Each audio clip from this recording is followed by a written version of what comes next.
அன்பானவர்களே, நம்ம எல்லாரும் உலகத்துல வாழும்போது ஆசைப்படுறது, நம்ம எல்லாரும் நல்லா இருக்கணும், எப்பொழுதும் சந்தோஷமா இருக்கணும்னு ஆசைப்படுறோம். நல்லா வசதியா வாழணும்னு ஆசைப்படுறோம்.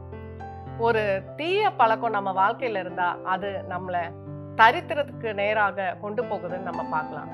என்ன பழக்கங்க அது? வேதாகமத்துல சொல்லி இருக்குது.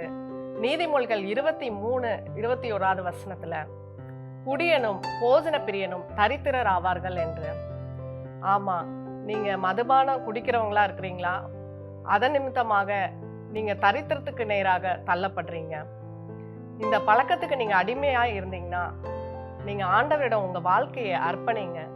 ஆண்டவர் உங்க வாழ்க்கையில இருந்து, அந்த பழக்கத்திலிருந்து உங்களை வெளியே வரத்துக்கு உதவி செய்வாங்க.